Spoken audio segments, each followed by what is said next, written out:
Assalamualaikum warahmatullahi wabarakatuh. Alhamdulillahi rabbil alamin.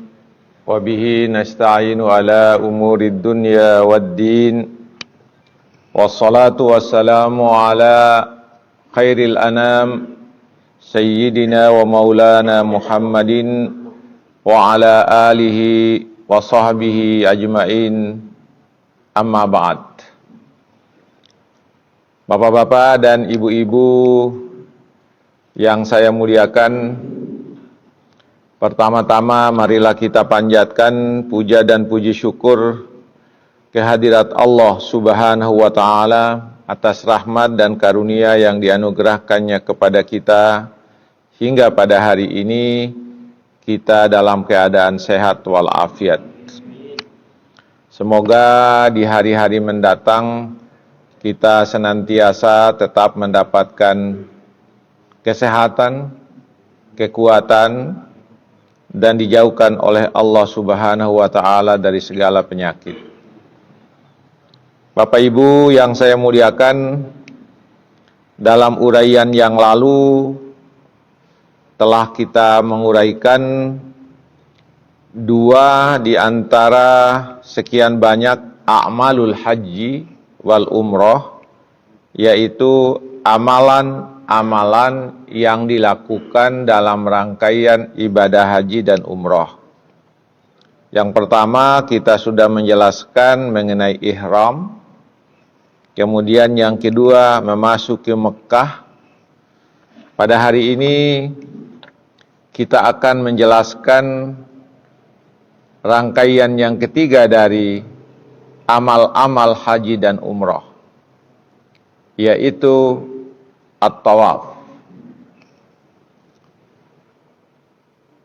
Tawaf ini dengan bahasa Indonesia diartikan dengan mengelilingi sesuatu. Kalau dikaitkan dengan mengelilingi Ka'bah, maka disebut dengan tawaf haulal Ka'bah. Jadi mengelilingi Ka'bah, cara mengelilinginya itu tidak sembarang mengelilingi. Jadi memutar berlawanan dengan arah jam. Jadi kalau jam ke kanan, dia ke kiri. Ya. Kemudian tawaf itu dimulai pada dulu garis oranye, kemudian di atasnya ada lampu hijau. Jadi kalau kita mau tawaf, kita lihat garis oranyenya mana. Kemudian sekarang tidak lagi ada garis oranye itu seingat saya. Tinggal lampu warna hijau. Jadi tinggal kita lihat arahnya ini. Kemudian pas garis itu berada pada pojok yang berada pada Hajar Aswad. Jadi garis lurus.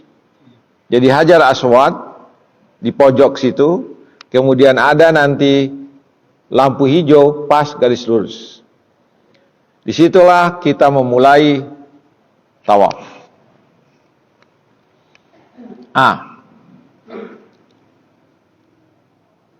Apa yang kita lakukan pada saat tawaf? Ini sekaligus saya jelaskan mungkin lebih rinci. Kita sebelum turun tawaf, kita harus mempersiapkan diri dengan wudhu yang sempurna. Karena tidak sah tawaf yang dilakukan oleh seseorang kalau dia tidak melakukan tawaf dalam keadaan wudhu. Ini yang penting. Ya. Jadi seseorang yang melakukan tawaf harus berwudu. Setelah dia berwudu, dia turun ke tempat tawaf, lihat garis lurus dari pojok Hajar al-Aswad arah kepada garis hijau, kepada lampu hijau. Disitulah kita mulai. Gimana caranya?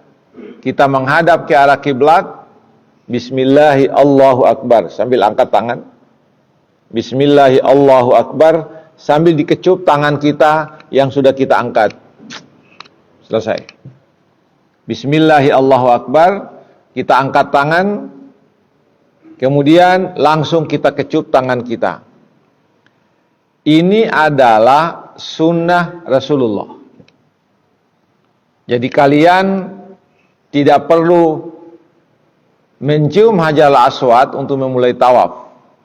Nabi memberikan yang mudah, yaitu dengan cara mengangkat tangan, kemudian mengucapkan Allahu Akbar, lalu tangan kita dikecup, seakan-akan kita mencium Hajar Aswad.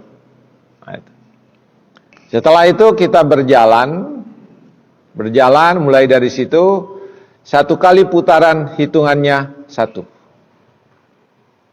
Putar lagi hitungannya 2. Putar lagi hitungan ketiga. Sampai 7 kali putaran. Saya biasanya kalau sedang membimbing jamaah, itu kali ke-7 itu sudah langsung dari dalam tadi sudah mengarah keluar. Jadi jangan tambah dekat dengan Hajar Aswad tapi tambah keluar. Karena ke dalam padat. Kita keluar. Nah, setelah itu selesailah tawaf kita. Setiap kali kita melewati garis yang mengarah kepada lampu hijau itu, Bismillahirrahmanirrahim, Allahu Akbar. Kecup tangan kita. Putaran kedua, Bismillahirrahmanirrahim, Allahu Akbar. Bismillahirrahmanirrahim, Allahu Akbar. Bismillahirrahmanirrahim, Allahu Akbar. Sampai 7 kali. Apa yang kita lakukan selama tawaf itu, kita hanya menjaga agar kita tetap dalam keadaan berwudu. Bagaimana kalau batal wudu? Keluar, tinggalkan tempat, mengambil wudu. Ada orang yang bertanya kepada saya, bagaimana Pak Ustaz, kalau sekiranya pada saat tawaf batal wudu, boleh nggak kita menganggap di pakaian ihramnya suami itu kita anggap ada debu? Tidak boleh. Karena apa? Tidak ada masyakkah yang ada di situ, tidak ada masyakkah. Air ada, hanya malas keluar doang. Karena itu ketika batal wudu, dia harus keluar, meninggalkan tempat untuk mengambil wudu, keluar dari Masjidil Haram. Ini kalau pada saat-saat lengang, saat-saat kurang jamaah, masih tidak terlalu berat. Tetapi kalau pada saat-saat tawaf ifadah, itu luar biasa. Apalagi hari pertama dan hari kedua, itu berat sekali. Kemudian selama tawaf kita baca doa. Ada doanya khusus. Tetapi baca apa saja di situ diperbolehkan. Misalnya subhanallah walhamdulillah wala ilaha illallah wallahu akbar wala haula wala quwata illa billahil aliyil azim. Subhanallah walhamdulillah, terus. Bagaimana kalau ada orang yang tidak bisa baca? Tidak apa-apa. Tawafnya tetap sah. Jadi kalau ada orang diam 1000 bahasa ketika tawaf, tawafnya sah. Yang penting menjaga wudunya. Jadi mutar 7 kali, tidak ada yang dia baca apapun. Sah tawafnya, tetapi pahala yang didapatkan kurang. Kalau bisa membaca doa khusus, putaran pertama ada doanya, putaran kedua ada doanya, putaran ketiga ada doanya. Nanti Pak Munir dipelajari kalau waktu manasik haji. Tapi kalau susah hafal kan panjang-panjang doanya. Kalau susah hafal pendeknya jalan aja. Yang penting konsentrasi membaca subhanallah walhamdulillah wala ilaha illallah wallahu akbar wala haula wala quwata illa billahil aliyil azim. Kalau tidak bisa membaca yang panjang, subhanallah, subhanallah, baca itu aja. Tidak baca saja sah tawafnya, apalagi kalau membaca. Ini banyak orang yang kalau tawaf Bapak Ibu benar sambil baca ini. Yang dibaca lagi bahasa Indonesia. Kita tidak tahu mana matnya, mana yang tidak mat. Yang panjang diperpendek, yang pendek diperpanjang. Malaikat yang mendengar bingung, dia baca apa ya katanya gitu. Tidak usah menyusahkan diri dengan membawa buku kalau memang tidak hafal. Karena apa? Yang penting pada saat kita tawaf itu, kita konsentrasikan diri melakukan tawaf dan tetap menjaga wudhu. Ini sekarang kita mau lihat yang membatalkan wudhu ketika tawaf. Kalau saya menyarankannya, jangan seperti kita di tanah air. Bersentuhan dengan istri batal, bersentuhan dengan perempuan lain batal. Kalau saya ketika tawaf bergandengan tangan dengan istri, nanti yang dipandang wudhunya batal kalau ada yang keluar dari dua jalan. Itu aja. Kalau keluar angin batal. Kalau keluar sesuatu dari kubul batal. Itu aja. Tapi kalau bersentuhan dengan laki-laki dan perempuan, anggap saja pada saat itu kita mengikuti mazhabnya Hanafi. Mengapa? Kalau bapak-bapak dan ibu-ibu akan batal karena bersentuhan dengan perempuan atau dengan laki-laki, bagi perempuan, kapan tawafnya selesai? Tidak jadi. Saya kalau pergi tawaf, pergi haji sama istri, pergi tawaf, pergi umrah, bergandengan tangan. Kalau bapak-bapak melakukan seperti itu, kebetulan saya sama istri, Bu, ibu di sanalah tawafnya, jangan dekat saya. Kasihan itu ibu-ibu. Padahal di situ bergabung laki-laki dan perempuan. Kita sedang melaksanakan tawaf, rombongan-rombongan orang-orang Turki, rombongan-rombongan orang Afrika berlari-lari Pak di situ. Kalau satu kali bersentuhan, kita menganggap batal, kita tinggalkan tempat, kita keluar dari Masjidil Haram untuk berwudu. Baru masuk lagi, kita kasih begini tangan kita, tetapi apa? Tersentuh lagi oleh perempuan, keluar lagi. Keluar lagi dari wudu, batal lagi karena bersentuhan dengan perempuan. Kapan selesai tawafnya? Karena itu maka di situ kita dalam kondisi menjadi penganut mazhab Hanafi. Kalau yang batal wudu dengan perempuan dengan istri itu kan Imam Syafi'i. Imam Syafi'i. Imam Syafi'i kalau bersentuhan laki-laki dan perempuan yang bukan mahram, saya sama istri saya batal menurut Syafi'i. Saya dengan wanita-wanita lain batal. Tapi saya tidak batal dengan adik saya, adik perempuan saya, kakak perempuan saya, dan ibu saya. Tante saya batal. Itu Imam Syafi'i. Nah, mengapa saya menyarankan seperti itu?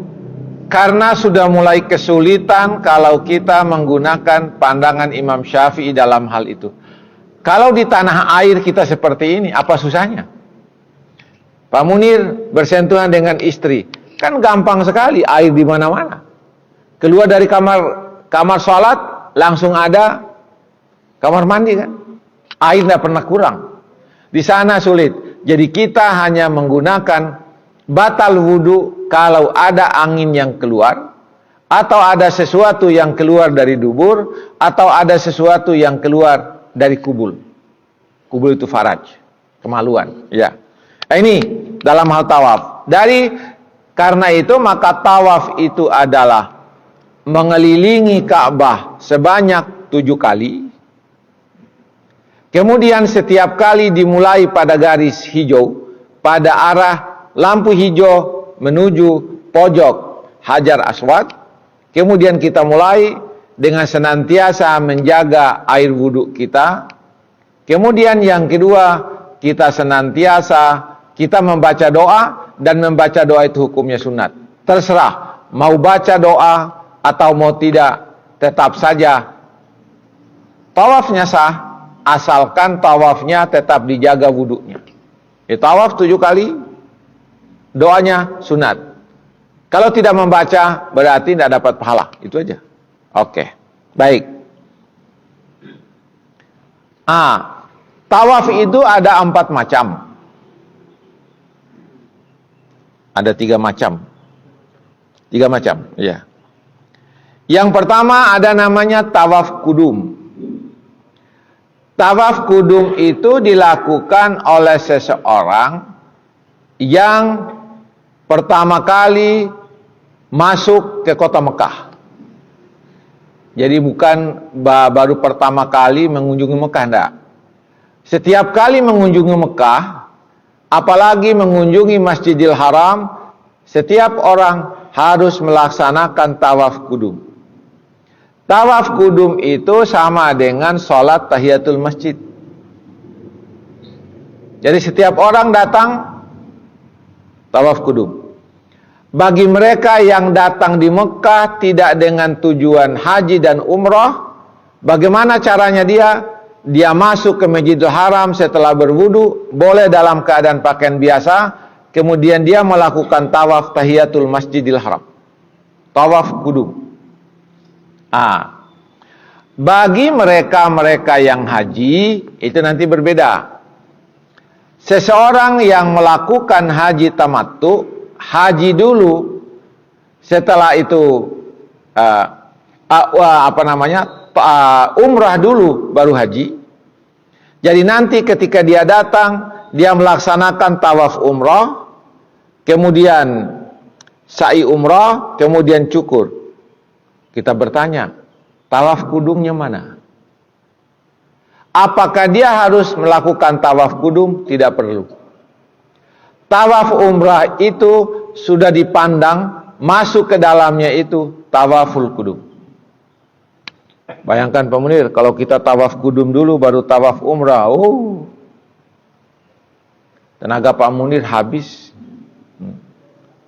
Karena itu maka orang yang haji tamattu melakukan tawaf umrah sudah cukup sebagai tahiyatul masjid atau sebagai tawaful kudum. Bagi orang yang melakukan haji kiran, kemudian dia melaksanakan tawaf umrah, kemudian yang seperti itu sama juga, dia melaksanakan tawaf kudum, including dengan tawaf yang pertama. Tetapi dia ketika itu dia cukur, setelah itu baru dia tawaf. Kemudian haji ifrat itu menggabung. Penggabungan itu dia kalau mau melakukan tawaf kudum, dia harus tawaf kudum dulu. Setelah itu menunggu haji. Menunggu haji, setelah selesai haji baru dia lagi. Sama halnya kalau setiap orang yang akan masuk kota Mekah, dia disunatkan untuk melaksanakan tawaf kudum. Kemudian seseorang yang ada di Mekah masuk Masjidil Haram disunatkan untuk tawaf kudum. Jadi kalau begitu setiap kali kita masuk Masjidil Haram disunatkan tawaf kudum. Tetapi karena padatnya, biasa juga saya tidak bisa. Saat padat begitu itu susah. Jadi cukup langsung mengatakan sholat tahiyatul masjid. Ada yang memandang ulama di Masjidil Haram itu tidak ada tahiyatul masjid, yang ada adalah tawaful kudum. Tapi saya karena tidak sanggup tawaf kudum, maka saya melaksanakan sholat sunnah tahiyatul masjid. Ini tawaful kudum. Kemudian tawaful ifadah.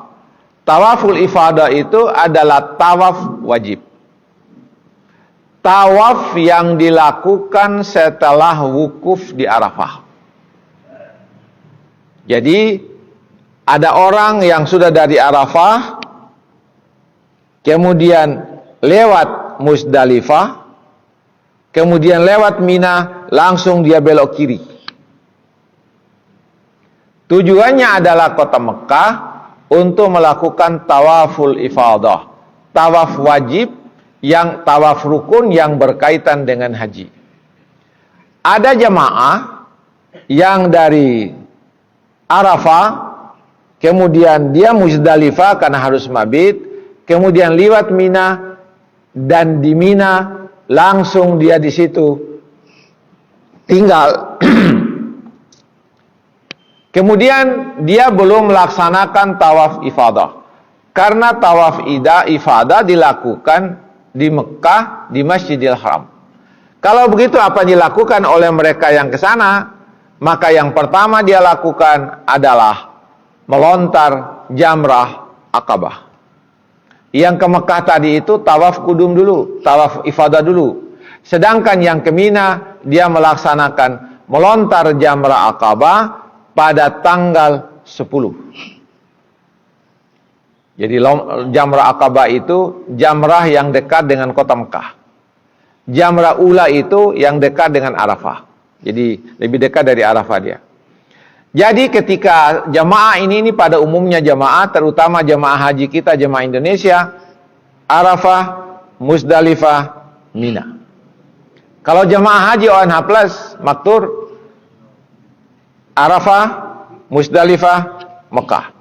Mekah melaksanakan tawaf ifadah. Ketika dia melaksanakan tawaf ifadah, kemudian melaksanakan sa'i haji, kemudian dia cukur. Itu namanya cukur yang pertama, atau tahallul pertama. Sementara mereka yang dari Arafah menuju Musdalifah ke Mina melontar jamrah Aqabah, setelah melontar jamrah Aqabah mencukur. Jadi beda. Yang ke Mekah untuk tawaf ifadah setelah sa'i, dalam rangkaian sa'i haji dia cukur. Sementara yang ke Mina setelah melontar jamrah Aqabah maka dia cukur.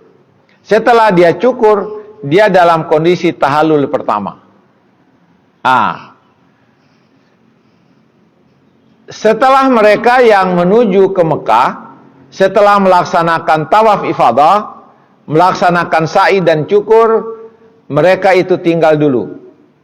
Biasanya mereka dapatkan sholat Idul Adha di situ. Saya seringkali jamaah saya dapat sholat Idul Adha.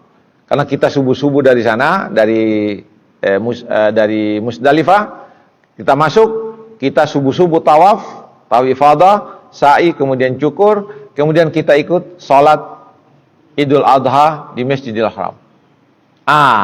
Nanti besok baru kita melaksanakan lontar jamrah Aqabah. Atau kalau kuat, malamnya nanti langsung kita pergi ke Mina untuk melontar jamrah Aqabah. Setelah jamrah Aqabah, mereka tidak cukur lagi. Itu kalau perjalanan ONH Plus. Setelah melaksanakan tawaf ifadah, dia enak-enak tidur siang harinya di hotelnya. Nanti malam kita berangkat ke Mina.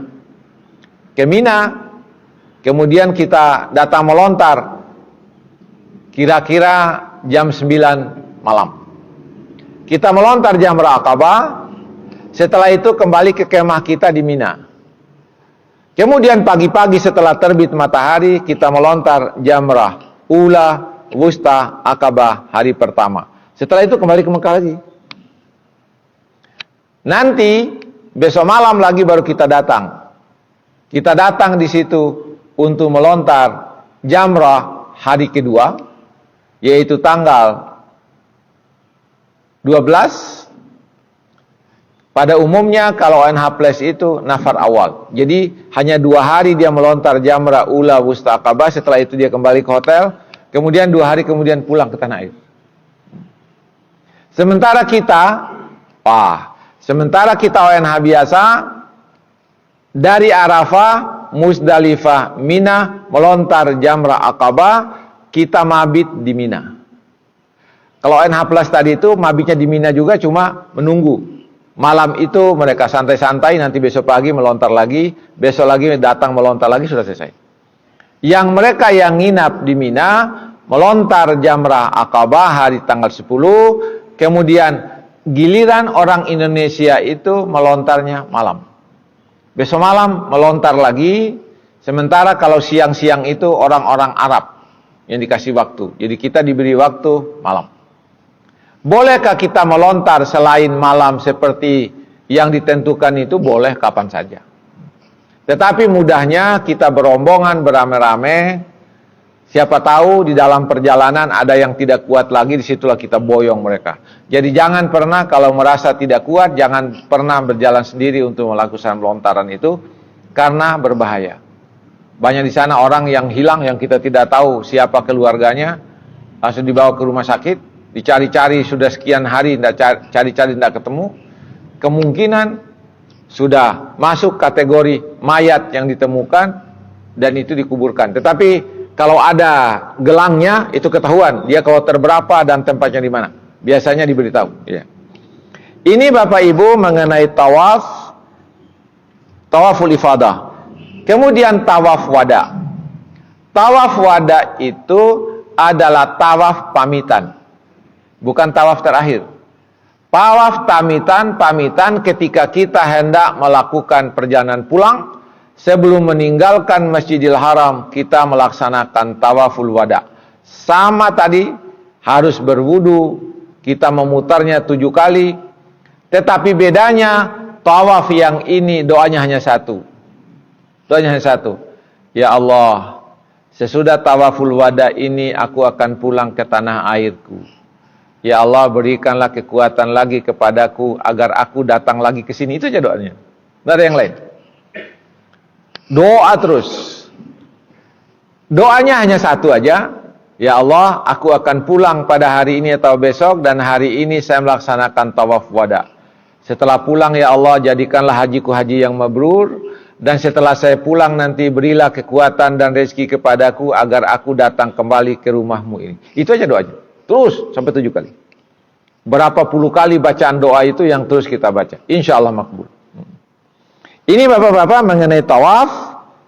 Nanti pada uraian kita berikutnya kita akan masuki mengenai as-sa'yu bainas safa wal marwah, sa'i. Jadi tadi kita simpulkan bahwa tawaf itu mengelilingi Ka'bah sebanyak 7 kali, dimulai dari garis antara Hajar Aswad dengan lampu hijau. Disitulah garisnya kita mulai dalam keadaan berwudu. Kemudian kita disunatkan membaca doa apa saja. Kalau bisa, doa yang ditentukan dalam buku manasik haji.